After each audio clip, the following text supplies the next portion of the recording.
in Japan, you always take your shoes off when you go into their house. Like, you never wear shoes inside ever.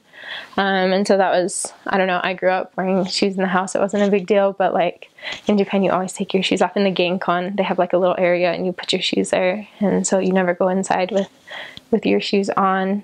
The holidays are kind of funny. They have like a holiday every month, pretty much, where they get like a day off of school. And there's some of them are like the most random days ever. I remember like there was kids out and we're like, is today a holiday? And they're like, yeah, it's Ocean Day. And we're like, sweet, you get like school off for Ocean Day. That's fun. Like, so that was pretty cool. And then they celebrate like the emperor's birthday, things like that. They don't really celebrate Christmas though. Most of the people are Buddhist. And so, I mean, I don't know why, I guess why celebrate Christmas if you don't believe in Christ? They would put up lights and things like that. But the biggest holiday was Shogatsu, which is like the New Year's, and that was just like, it's just like a big deal, and like they're crazy and they love it. They love New Year's, and they have like special food and like little tradition things that they do, and I don't know, it's really fun. Just they have like all this like New Year's stuff everywhere though, and so that was kind of cool.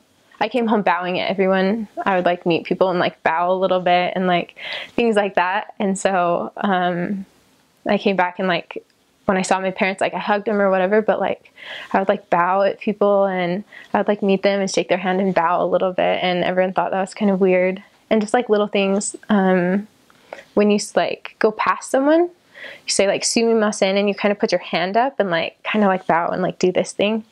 And it's like, it's super weird in America if you do that. I learned, because if you try to do that, people are like, what are you doing? And I would kind of like shuffle and do little weird things that like the Japanese people do. But they're just so cute. Like everything they do is just like, they'll duck and like make a special effort like to not get in your way. They'll go like way around so they don't have to go in front of you and like things like that. They're just, it's that like politeness again, where everything they do, they just don't want to like interfere with like you and what you're doing. It's like very, always thinking of like others. And I think that's a big part of the culture. They're very, like society is like more important than the individual kind of. And so everything's very like structured. And I think that's like one of the reasons that sharing the gospel is a little bit difficult sometimes, was it's like, oh, like, hey, like we're teaching about Jesus Christ. And it's like, well, like we're Buddhist and we've always been Buddhist and everyone else is Buddhist. And so we're going to just kind of like stay Buddhist. And so sometimes that was hard because being Christian is outside of like the cultural and social norm. And that's kind of not frowned upon, but I think that's a thing that's like harder for them to accept than say like Americans, where we're very, I don't know, used to kind of doing our own thing. And it's like being a like individual and be unique. And there it's like, how are you going to help society, and how is like the society as a whole going to be affected by like what you're doing? So I think that was like interesting to see. They love tradition too.